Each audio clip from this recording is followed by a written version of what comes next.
It's great to be here, everyone. My name is Trevino Brings Plenty. I'm an enrolled member of Cheyenne River Sioux Reservation. Um, and I say member because that's what we have right now. I could say citizen of Cheyenne River Sioux Reservation, but this is what we have. This is our condition right now. And of course, we can have these longer discussions about what that may mean in nationhood. If we were to could say the Lakota Nation, or even go to the bigger umbrella term of the Oceti Nation. And of course, that would mean that I would be a citizen of those political entities and bodies and positions.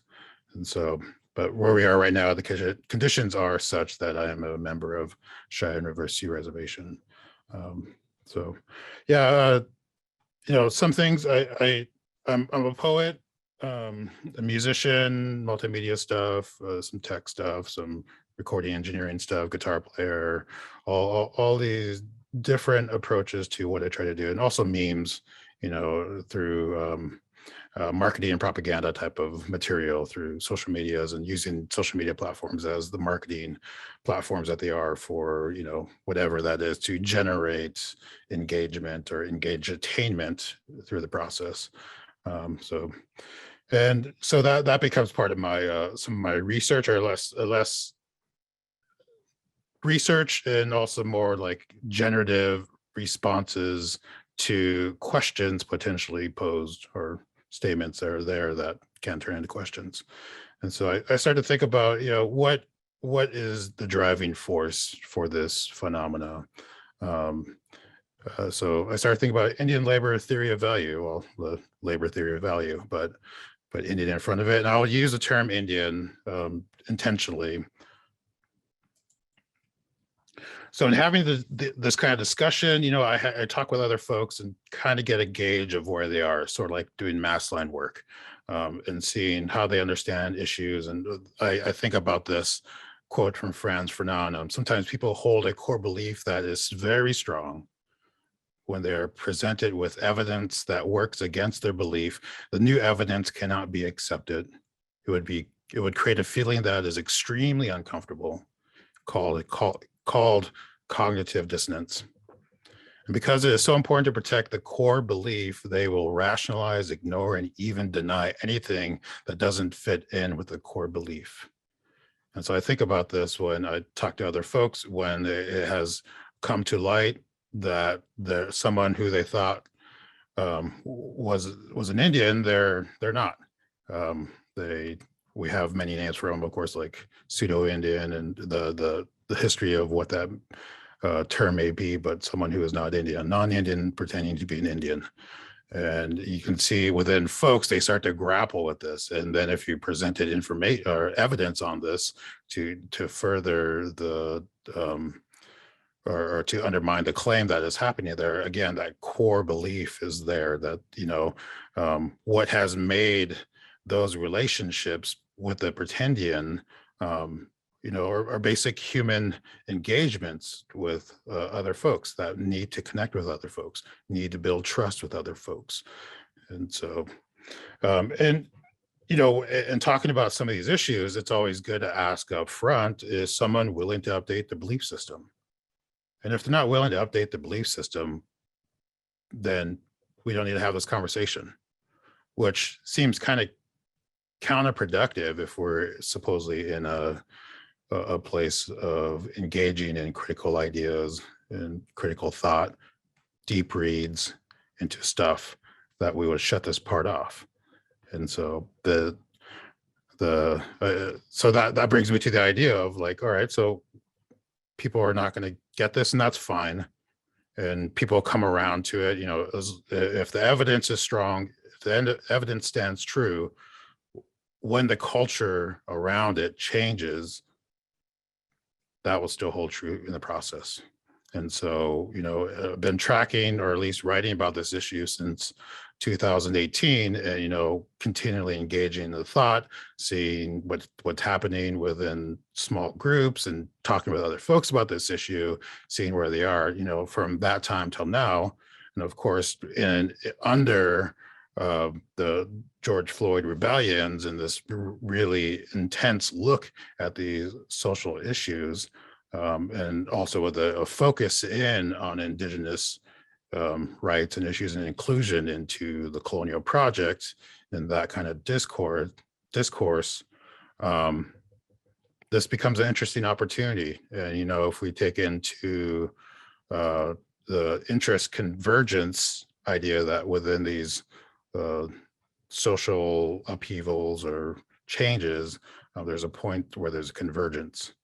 Um, and so what we're dealing with, if we think about the economy of that, is also where we are in neoliberalism and what that may mean for how this goes forward, because we are dealing with the political economy of the colonial project itself. And so neoliberalism, you know, commodifies everything. And if anything, it will go towards privatization. And this becomes a challenge, especially if we look at the educational institutions that are still looking for funds. And then, of course, the overall goal of neoliberalism is to privatize everything. And then this battle right now we have for our public institutions and the need for that, for folks to get an education through the means of these institutions, that becomes an internal challenge. And of course, what that may mean for folks coming into these institutions. And so there's a push for multiculturalism. And this all feels really good, having multiculturalism and what that may mean. But I always have the thought, and this is always a constant running thing, of the dichotomy between the colonizer and the colonized, the settler relationship within multiculturalism. What is the purpose of that? Especially if we're talking about Indian nations and what that may mean in relationship to the colonizing body and post the colonizing project as it fails, and then, you know, something else emerges. So, and so within this milieu of neoliberal multiculturalism, there's an interest to diversify, and in some cases, the portfolio of peoples in these institutions. And of course, when we look at these institutions, they differ in what they are: public institutions, private institutions, land grant schools, tribal colleges, and HBCUs, and how this phenomena is, you know, pushed through, or people are suddenly found out as Indian, and then of course they move through there and become the authority through the institutions themselves that gives them legitimacy to talk on subjects. So I think about, you know, doing student affairs, that we look at the student identity development, and of course the idea of what some modalities or some thoughts on education as self-enrichment and also vocational training. And this differs between the traditional student and non-traditional student, the student who's just right out of high school going to college, or the non-traditional student who's maybe older, or returning back or getting training to be find a different job afterwards. And through that process, the student learns the extent of boundaries of systems. And so the social relations are tested within the student cultural milieu. And so within this, we can also see the further development of the pretend Indian identity through these systems. The pretend Indian student finds what the boundaries are, pushes them, and finds out that there's not a pushback on their false claim or further interrogation of that claim. And it becomes the cultural aspect of the institution too, that we're now allowed to ask these questions. We're now allowed to question people's identity, when really we're asking citizenship. What nation are you from? And if we want to go down, community, what that may mean in the relationship to the colonized and the colonizer, the Indian and the settler, the colonizer.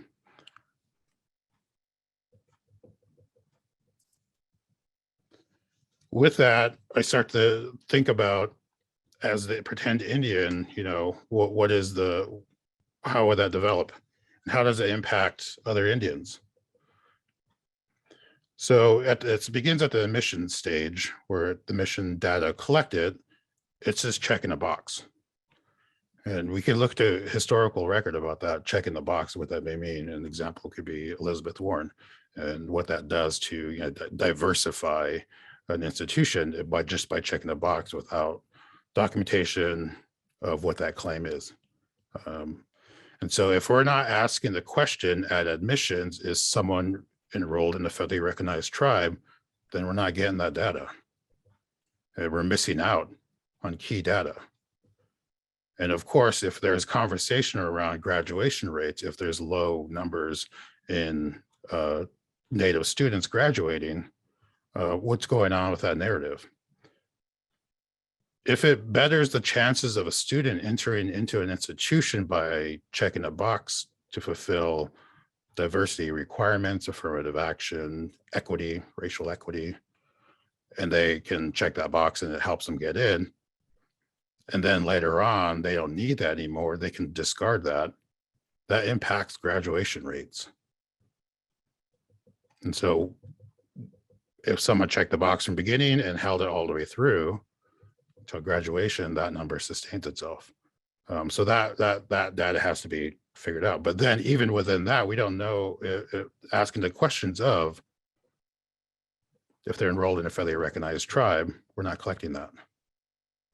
So this box of American Indian, Native American, Alaska Native, in 1997 with the Office of Management and Budgets, definition of American Indian, Alaska Native refers to a person having origins in any of the original peoples of North and South America, including Central America, and who maintains tribal affiliation or community attachment.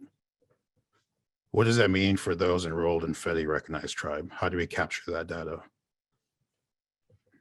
If it also now includes all North America, South America, including South America for the claim. It's unclear, and it skews the narrative that we're trying to get out of what this may mean. So I think this complicates our condition right now of how do we address the issue if we're not getting clear data out of what's happening. So, we start to think about the political economy and where we are in relation to the structure itself. Marx always made the point that work, labor is good. I labor all the time. It's fulfilling. It has been a natural drive of humanity forever. What's degrading about work today is the social relations that sustain it. Wage labor, the extraction of surplus value. Labor itself is not degrading. If we were not, for those who are workers, those who sell their labor for a wage within a political economy, within a business, what have you, or in some ways, in a lot of ways, we are coerced to do this because we don't want to starve. We don't want to be houseless. So those factors forces us to sell our labor for a wage. We're creative people. If we have our needs met, we'll love to work all the time. And how we define this labor, of course, is whatever it is you're trying to do. So in furthering the idea of what are the forces of this claim towards the pretend Indian, I like to think about what, in this meme here, what about human nature? And material conditions determine human nature. Meaning, the material conditions are a place to live, education, healthcare, access to food and water. If we have all our material conditions met as a society, the relationship that we have for this Indian claim might look different. And I know there was a time where our parents or grandparents were asking or even liking the idea of everyone thinking like an Indian and what that may mean. And so now, that in itself has been manifested, or in some cases taken up by settlers through their processes of extractive industries and labor being part of that. So when we, no matter how many anti-racist or racism workshops we do, it doesn't do anything to address the actual structure, which is, I believe, is the economy. So the economic structure, without changing that, the issues that we have with racism or all the other isms that are there will still maintain. So we need to change the structure, the economic structure. And that is the political economy. And it's of my belief, if we want to look at racism, why would you want to get rid of racism if it's a great tool to divide up labor force?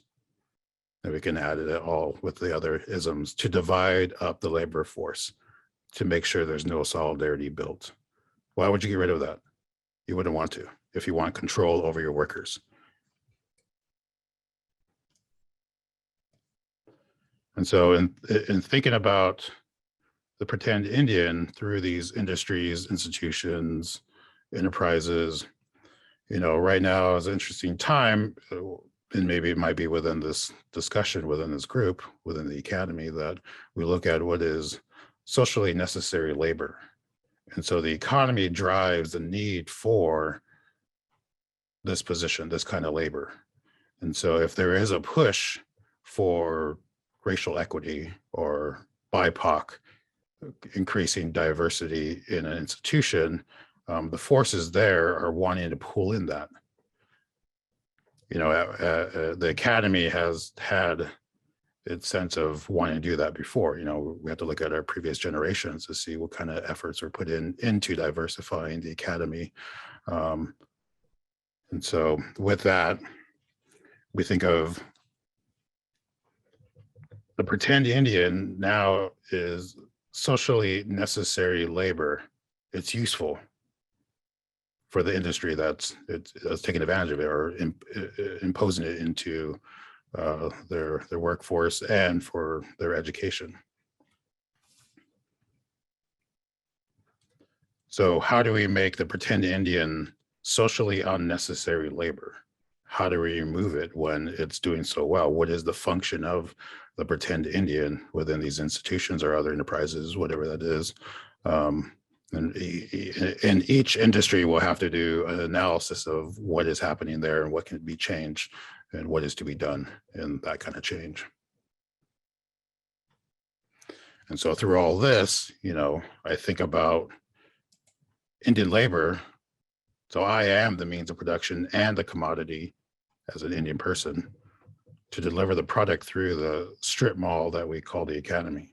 You think about the franchisement of the academy itself, and within the grand narrative of neoliberalism that we have right now, and neoliberal multiculturalism.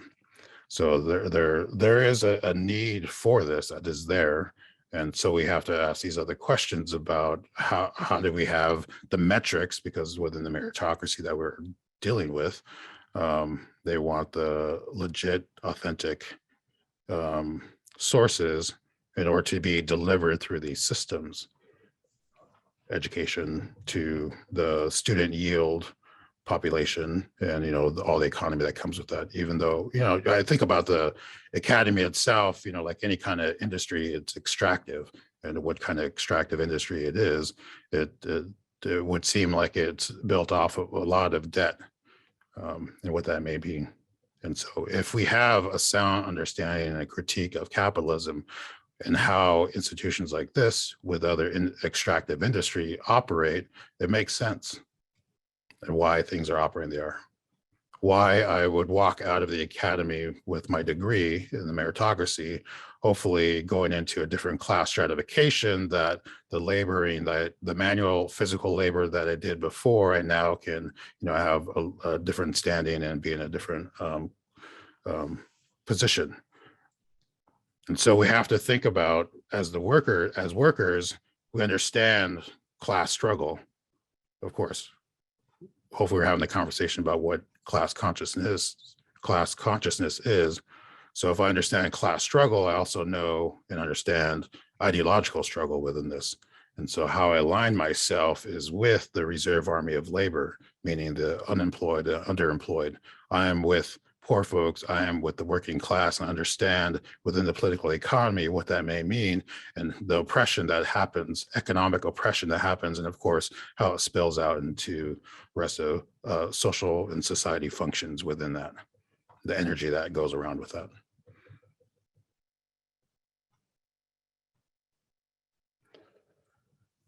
Understanding our conditions now, it's flawed, especially if we think in terms of if we're going to do our analysis with an anti-capitalist, anti-colonialist, anti-imperialist, anti-racist framework. We'll have a different kind of approach, but working within the system what we have right now, try to do the best we can. So I started really looking at Indian preference in hiring, the limits of that, how we can use it. So Indian preference in hiring is a unique legal right that tribal members have that entitles them to first consideration to all employment, training, contracting, and subcontracting and business opportunities that exist on and in some cases near reservations, and we could put near in quotations because that's some wiggly, squirmy language there. What does that mean to actually be near? And so asking a local tribe, I'm in the Portland area, so a local tribe about 60 miles away, if we're staying within the settler state of Oregon, about 60 miles away from Grand Ronde Reservation and Warm Springs Reservation. And is that near for applying Indian preference in hiring? And of course, there's some other issues going on there with where the money's coming from. But what if we apply this to other industries and what that may mean? And so is able to talk to someone at Warm Springs, and they were using Indian preference in hiring for in the Portland area. And so it's actually just outside in the suburbs, which is 80 miles away from the reservation. So that's a pretty big range from the reservation to have in quotation near. So it is possible that we can start to apply this if this would help in any way. And this not only within the academy, but other industries, right? So we can think about it right now, an interest in Indian things, say with Hollywood TV shows, what have you. And it was interesting with Reservation Dogs that in their casting, they did their call for casting or extras. They did have a box there. If you have an Indian claim, bring your documentation. And so we can extend that further, and it's up to a business to decide to use that or not. It's there. And it's always been, there's a fear to ask this question. It's legit in that, is it a violation of federal law? We have Title VII. So the answer to the question is no, there's no federal laws which prohibit Indian preference. Tribes are exempt from Title VII of the Civil Rights Act and several other employment laws. Numerous court cases have upheld this exemption. See Morton and McCary in the appendix section on applicability of federal law, page 4, and all that. Additional court rulings have held that Indian preference is a political preference and not a racial preference, and as such do not violate the dictates of federal employment law. And we listened yesterday, Chief Barnes mentioned we're not a racial category. We are political positions. We are political entities. That's important, because if we really look at that, if we were going to apply race to it, we are multiracial people. And so we start to, these checking the boxes start to feel a little bit different. And in that data, when we check the other boxes, that data is pulled away from just the sole American Indian, Alaska Native data numbers. So it complicates our position. You're eligible for preference if you, are a member of a federally recognized Indian tribe. And there's, of course, in Indian law, there's its own species of law that requires a lot of study and understanding. B, are a descendant of a member and were residing within the present boundaries of any Indian reservation on June 1st, 1934. C, are an Alaska Native. D, possession 1/2 degree in the blood derived from tribes that are indigenous to the United States. And so, we can, if this could also apply to, if we add it in admissions of what this Indian claim is, I think that can also help out with the data that we need to collect, and also clarify what the descendant claim is. So it has to be within a living memory of Indian tribe that is, in this case, federally recognized. And we can get into the weeds of the relationship to the colonial structure itself, and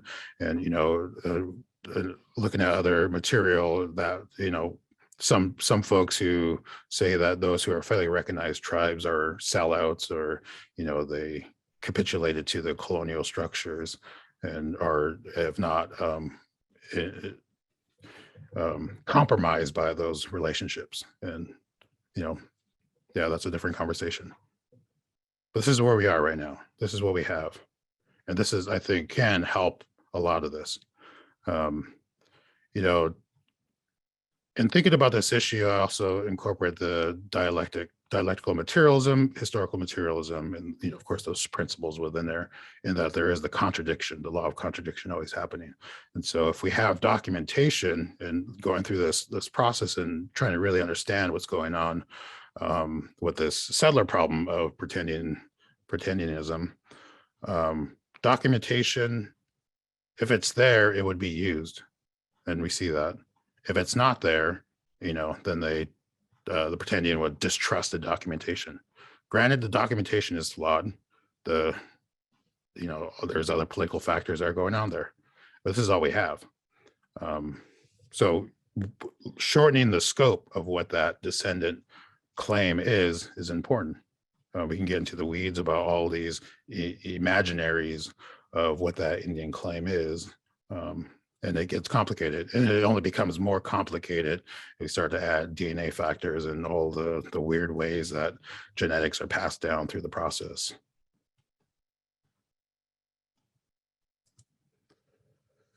There are many intentions and purpose behind policies of Native higher preference, including to facilitate Native self-determination, self-governance, to support Native social, economic, and political development, to further the federal government's trust obligations toward Indian tribes, and to end non-Native paternalism and reduce the negative effect of having non-Indians administer matters that affect Native tribal life. We see within the pretend Indian talk of what is tribal life. Sure, it may come from books, other writings, other research, and applied. But there's also an intent of what that may mean. I know I come from a nation that is in relation to the colonizing colonial, or into the colonial project, and what that may mean. My purpose with that nation may differ than those who have no relationship to that political entity, that political position. Other ideas you think about within the academy, in the efforts to diversify, look at racial equity and all these other things, we can look at the institutional marketing of the Indian. I'm saying Indian, but we can have indigenous, American Indian, Native American, whatever it is. And so, websites are really interesting as the marketing tools for these institutions to show diversity, what's happening there. And it would be really interesting within that, because we can look at metadata that is there and our external links that go to it. So if Trevino is employed at this institution and I have my tribal claim there, you can click on the link on the tribal claim and it'll go to what that may mean, maybe even Indian preference in hiring, of what that actually means to be enrolled in a federally recognized tribe. And on top of that, go to the tribal website itself and see that there is that relationship there.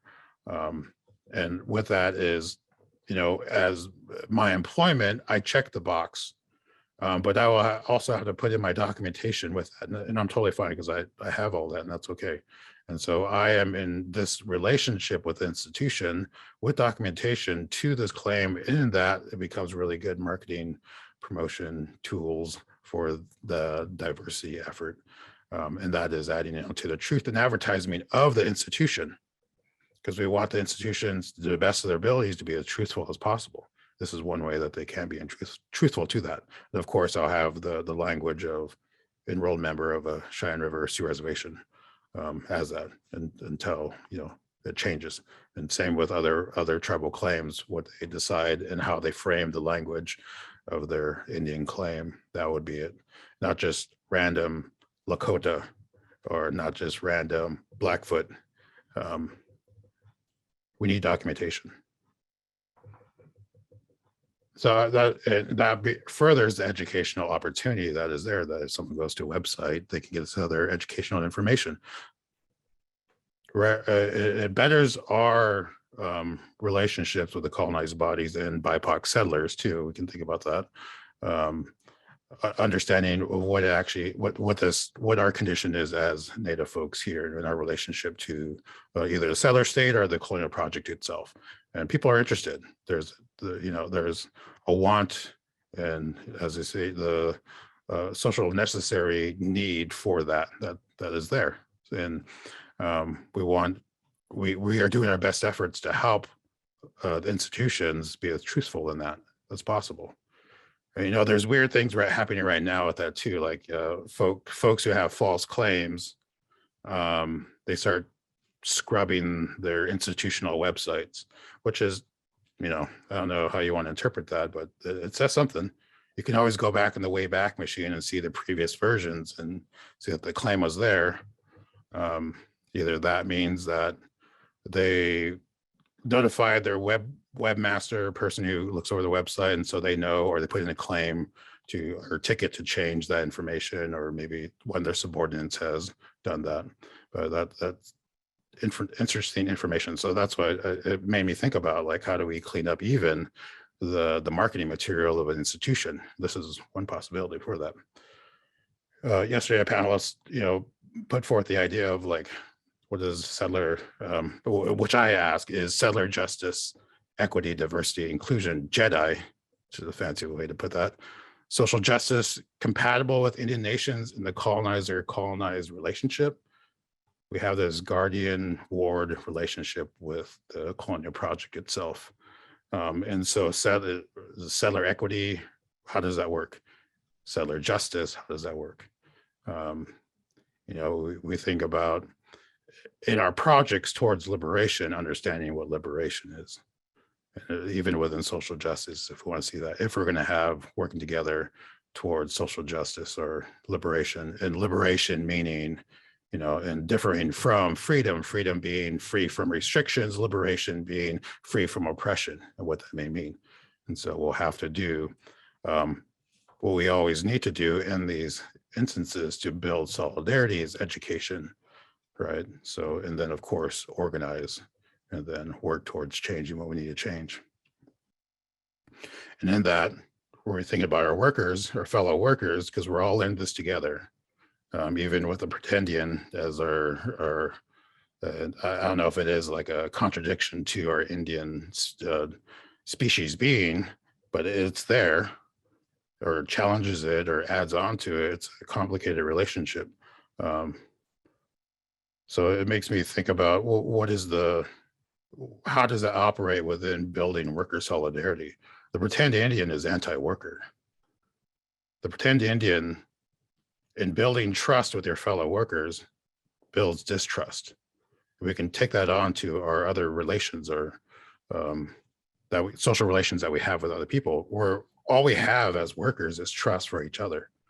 If we're looking at our labor power and labor force, we have trust in each other.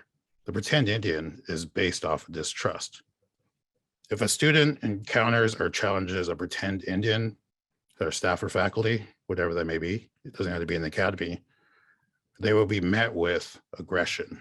They will be met with violence. Same thing for Indian workers, staff, and faculty who challenges a pretendian in an enterprise or institution, they will be met with violence. They would be attacked. They will be not invited to certain things. The Indian in any of these institutions and enterprises, businesses, what have you, are in danger because they are a threat to pretend Indians. And so we have to go in hiding right now. We can't talk about this openly. We have to think about this and talk about it secretly. That doesn't feel like liberation to me. That reifies the institutional racism. So it becomes more of a challenge. I forgot to remove these. Post-pretend Indian. You know, what does that look like if, you know, within these positions that these pretend Indians no longer have access to anything that has to do with Indians? That's just a safety thing for students, staff, faculty, community members. We need safety away from pretend Indians. Not just my experience. This is in talking with other folks, and the complication in these relationships as we go through the meritocracy of the institution. So if that happens, you know, that'll be really interesting.